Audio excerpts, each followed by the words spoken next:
Hello everyone. How are you today? Welcome back to my class Sukhdev Patsaria Chemistry classes Gwalior for G, NEET and board exam preparation. Today we are going to discuss on lecture number 9 of class 11th from topic ionic equilibrium. In this lecture we will discuss about applications of law of mass action and degree of dissociation. ये दो चीज़ें आज हम इसमें पढ़ने वाले हैं।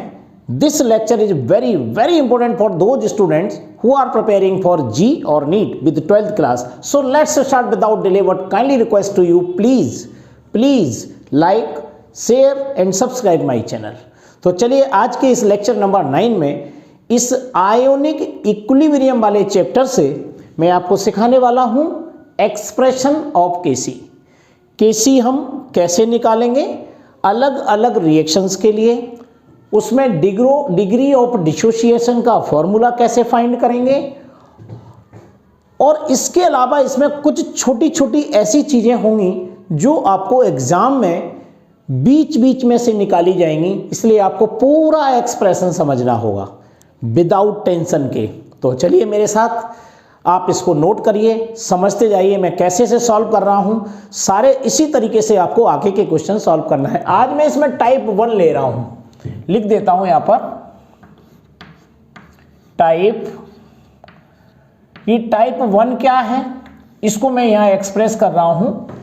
हम ऐसी रिएक्शन लेंगे जिसमें डेल्टा NG की वैल्यू 0 आएगी। हम ऐसी रिएक्शन का उपयोग करेंगे जिसमें डेल्टा NG इजिकल टू क्या हो, 0 हो। कल के लेक्चर में हम ये सीख चुके हैं कि डेल्टा NG कैसे निकालते हैं।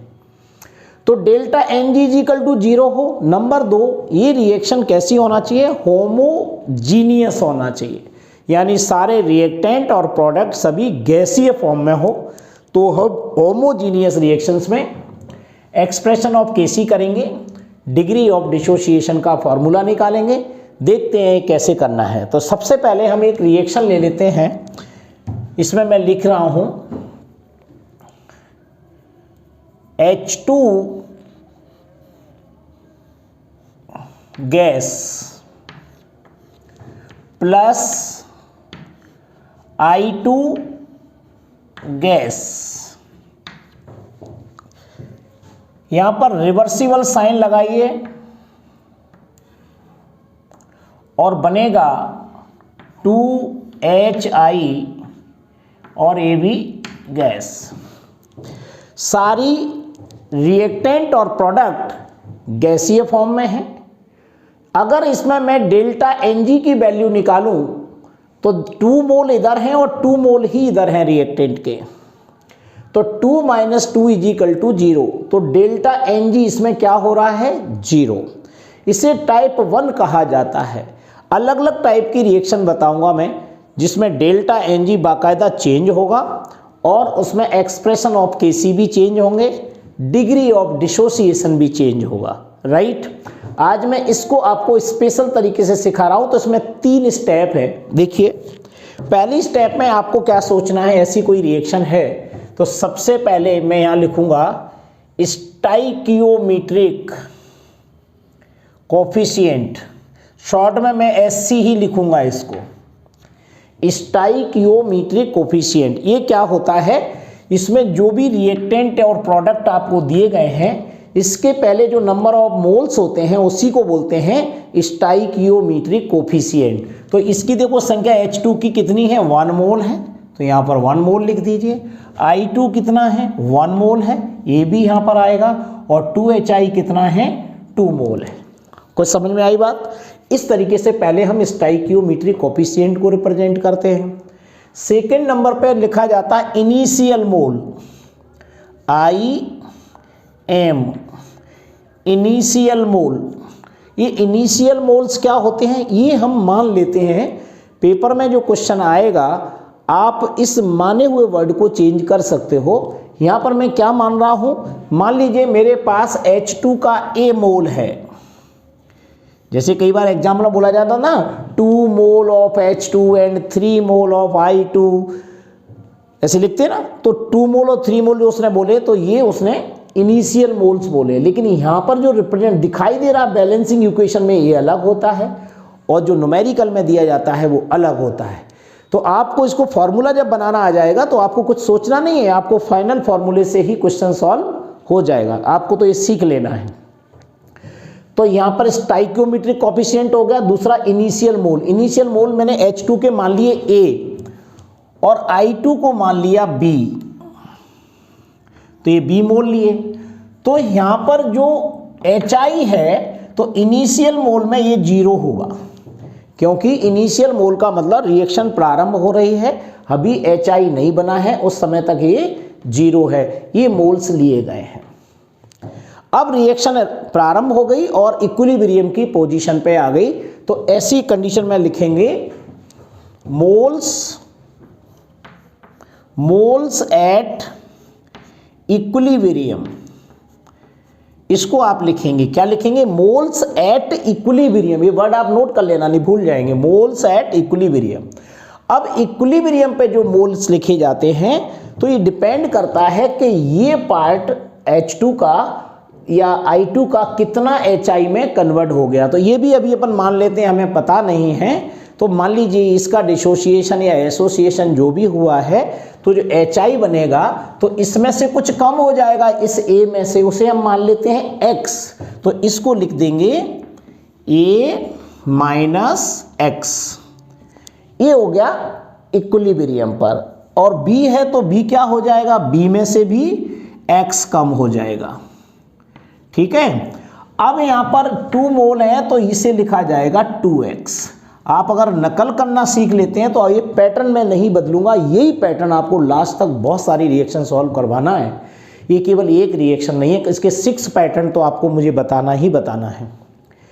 ये अभी मैं टाइप 1 लिख रहा हूँ, एक टाइप में 2 रिएक्शन है, इसलिए 3 टाइप आपको सिखाऊंगा, 6 इक्वेशंस आपको बनाना सिखाऊंगा। तो आपके 2 ही तरीका है, या तो आप सीख लें या फिर आप डायरेक्ट याद करके जाएं, दोनों प्रोसेस आपके सामने है। लेकिन मैं ये कहूँगा इसे सीखे बिना आप IIT एडवांस का पेपर या मेंस का पेपर सॉल्व नहीं कर पाएंगे। तो चलो आगे बढ़ते हैं। मैंने 3 प्रोसेस आपको बताई हैं किसी भी रिएक्शन के लिए।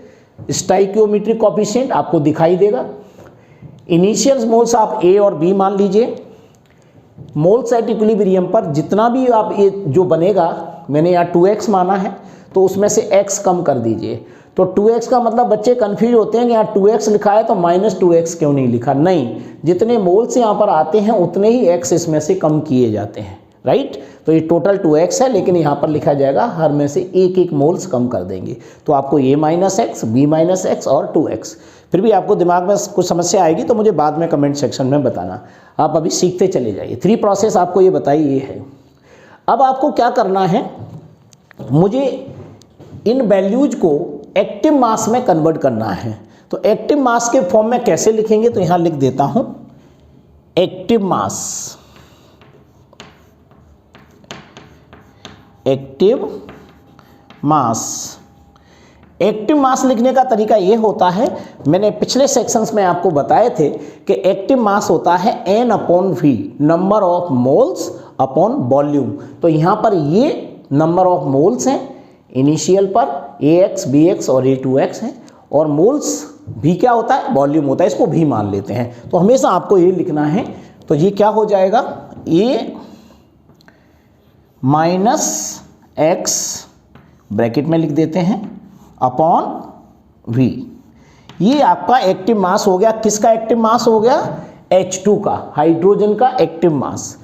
अब I2 का एक्टिव मास ये आ जाएगा B minus x upon V। ये आपका आ गया किसका एक्टिव मास? I2 का। अब HI का एक्टिव मास कितना होगा? HI का एक्टिव मास होगा 2x अपॉन V। ये आपका आ गया एक्टिव मास ऑफ HI। बस ये चौथी स्टेप आपको मैंने सिखाई। इस तरीके से आपको सारी इक्वेशन ऐसे ही बनाना है। कुछ समझ में आ रही होगी आपको बात। मैंने इसे एक्टिव मास के फॉर्म में लिख दिया। अब क्या आपको क्या करना है, इस रिएक्शन को इस पे लॉ ऑफ मास एक्शन लगा दीजिए। लॉ ऑफ मास एक्शन क्या होता है? Kc is equal to number of moles of HI upon number of moles of reactant molecules, यानी प्रोडक्ट अपॉन रिएक्टेंट। ये पूरी वैल्यूज आपको यहाँ पर लिखना है। तो चलो लिखते हैं यहाँ, applying law of mass action लिख देता हूँ। Applying law of mass action, तो कैसे लिखेंगे, ये हो जाएगा Kc इज इक्वल टू, ये देखिए ये है HI, तो यहाँ पर लिखूंगा मैं active mass of HI to the power 2, ये पावर 2 आ जाएगी, upon active mass of H2, इसमें कोई मोल्स नहीं है, डायरेक्ट लिखिए, into active mass of I2। ये हम एक Kc का फॉर्मूला बना लेते हैं। ये Kc का अभी एक्सप्रेशन नहीं है, ये Kc का फॉर्मूला बन गया अगर हमने लॉ ऑफ मास एक्शन इसी पे अप्लाई किया। मैंने इन स्टेप का कोई यूज अभी नहीं किया है। अब आपको क्या करना है, इसमें एक्टिव मास ऑफ HI है, तो एक्टिव मास की वैल्यू आप इसमें पुट कर दीजिए, किसमें, इस इक्वेशन में। इस इक्वेशन में HI की वैल्यू देखो ये दी गई है, H2 की वैल्यू ये है और I2 की वैल्यू A है, यानी एक्टिव मास के फॉर्म में। तो क्या करो, इसमें लिख दो, put the value of active mass in above equation. अब इस इक्वेशन में हमें इस एक्टिव मास की वैल्यू रख देना है। तो देखिए यहाँ पर दिखा रहा हूँ मैं उसको, लिखिए, देखिए ये आ जाएगी Kc is equal to, HI की जगह मुझे लिखना है 2x अपॉन V, तो मैं लिखूंगा यहाँ पर 2x अपॉन V, ब्रैकेट लगाएंगे और इसकी पावर 2 करेंगे। देखिए ये आ गया,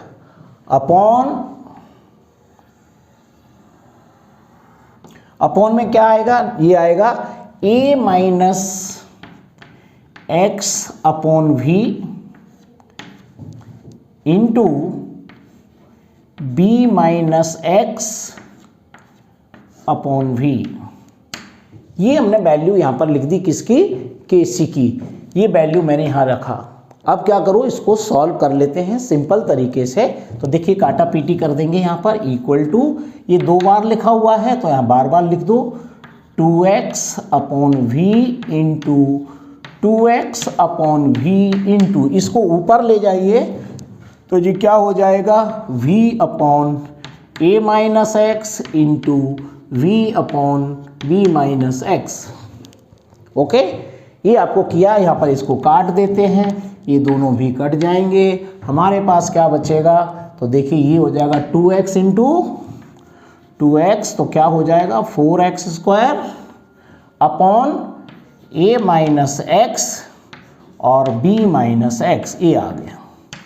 ये Kc का एक नया फॉर्मूला अब डेवलप होने जा रहा है। कुछ समझ में आया? इस तरीके से हम Kc का एक्सप्रेशन किया, लेकिन अभी इसमें बहुत सारी चेंजिंग है। अभी A और B की वैल्यू, x क्या है, इसको हम थोड़ा सा देखेंगे। तो यहाँ पर आप देखेंगे ये A है और ये B है, तो A और B के कितने मोल्स हैं, 1, एंड इस रिएक्शन में तो 1 मोल्स है ना। तो यहाँ पर लिखेंगे A is equal to V is equal to 1 mole, है क्या नहीं, A is equal to B is equal to 1 mole. तो अब यहाँ पर ये रिएक्शन क्या हो जाएगी, Kc is equal to 4x square upon 1 minus x और दूसरा भी 1 माइनस एक्स। ये होगा क्या नहीं, A और B is equal to 1 mole है। अब यहाँ पर x क्या है, let x is equal to degree of dissociation, या डिग्री ऑफ डिसोसिएशन कहो या डिग्री ऑफ एसोसिएशन कहो। यहाँ पर या तो कह सकते हो degree of association of H2 and I2 या degree of dissociation of HI। तो या तो फॉर्मेशन ऑफ HI या dissociation of association of H2 and I2, कुछ भी कह सकते हो। तो यहाँ पर X क्या है, डिग्री ऑफ डिसोसिएशन। ये X इज लेस देन 1। आपको मालूम है कि ये यहाँ पर 1 मोल था, तो 1 मोल में से कितना कम हो गया, X कम हो गया। पूरा तो डिसोसिएट है, एसोसिएट नहीं हुआ है, X हुआ है, तो इसकी वैल्यू 1 से बहुत कम होती है। तो जब कम होगी तो इसको X को हम क्या मानेंगे, 1 minus x is equal to 1 रह जाएगा। तो ये इसको क्या लिखोगे, 1 minus x is equal to, so 1 minus x is equal to 1, right. तो यहां पर ये हो जाएगा K C is equal to 4x square. बात समझ में आ रही, ये हमारा फॉर्मूला बन गया K C is equal to 4x square. ये हमारा के सी का एक्सप्रेशन है जिससे न्यूमेरिकल निकलना है। लेकिन इसमें अगर डिग्री ऑफ डिसोसिएशन x पूछा गया तो कैसे निकालेंगे, तो इसी फॉर्मूले से निकल आएगा। तो मैं इसको लिखूंगा x square is equal to K C upon 4, ऐसे लिख सकता हूं। या मुझे x निकालना है तो x इज इक्वल टू हो जाएगा अंडर रूट के सी अपॉन 4। ये हमारा फॉर्मूला बन गया डिग्री ऑफ डिसोसिएशन x का फॉर्मूला। अब आप देखेंगे कि मुझे डिग्री ऑफ डिसोसिएशन में मुझे यहाँ पर इस वॉल्यूम का यूज किया गया, तो इस डिग्री ऑफ डिसोसिएशन का इस वॉल्यूम से क्या रिलेशन है, तो इसमें वॉल्यूम तो कहीं आया ही नहीं है।